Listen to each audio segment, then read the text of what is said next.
Today on Nebraska WoodSTR, we'll keep working through this pile, getting a little devil's tractor work in as well. Here we go.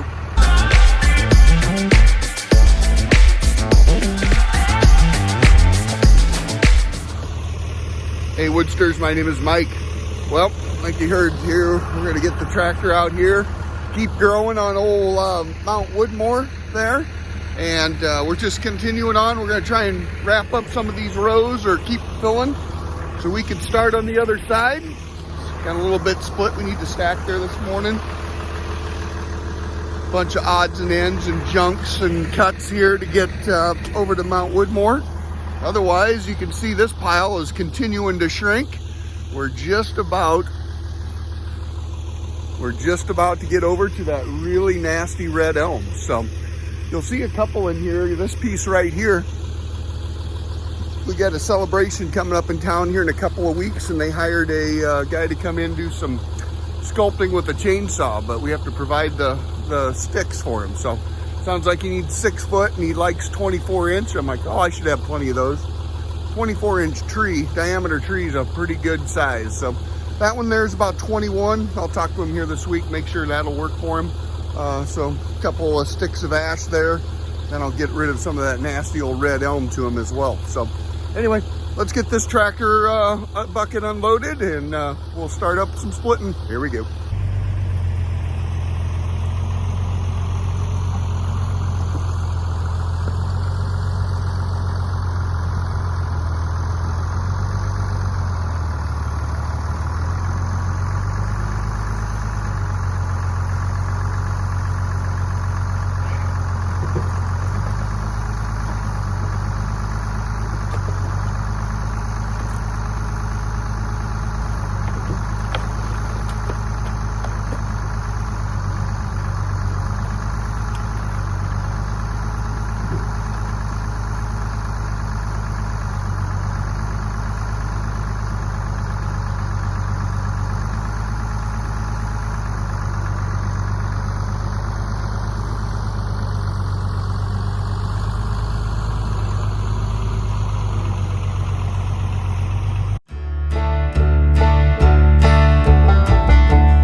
Whew, she is warming up nicely.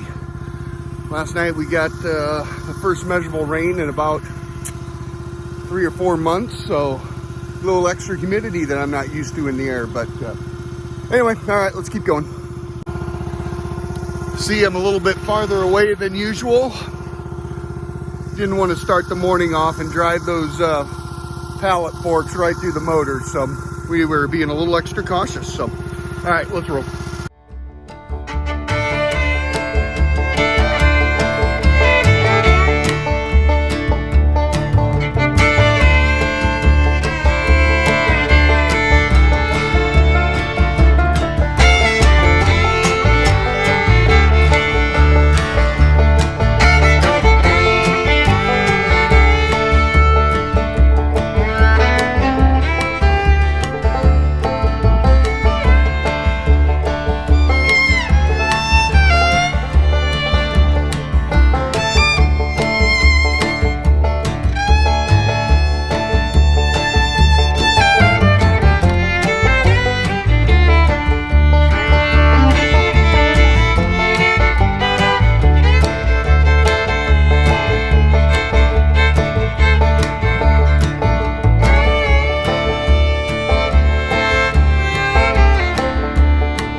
Well, there you go. Slowly working on this pile. She's going to be cleaned up here in a couple more sessions, so kind of excited about that. Be about the same time that we finish up these last 4 rows here. This will all be wide open. We'll be able to get the box blade in here, drag it all out of here, and level it off, and that way it can stay for drying or the next round of trees. One thing I'm thinking about, this is about the levelest spot on the place, is that if I'm going to build something back here, I don't know, I might have to start thinking about what would that be, and would this be a good spot for it. So anyway, you saw me grab that big stick for the chainsaw guides to do some carving here a couple of weeks in our festival. So I'm going to try and get 1 or 2 more out of that ash log there. And this one here just has a ton of knots in it, so I think we're just going to make that into firewood. But anyway, tractor's here ready for the next session, so we can load up the rest of those rounds.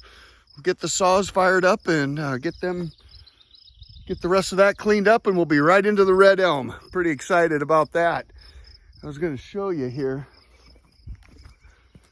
This red elm and the will to be a pain in the ass is something else. So these have all been dead for about 6 months, cut down. They're so wet, so stringy, that they're putting on sprouts and growing. So that'll just make for another more pain in the butts when we're working with that stuff. But that's going to go to predominantly boiler wood unless I get to some great straight grain stuff in there. So anyway, I think we'll wrap her up here today. Thanks for all your support out there. You guys know the program. Like, subscribe, and share, and we'll see you on the flip side.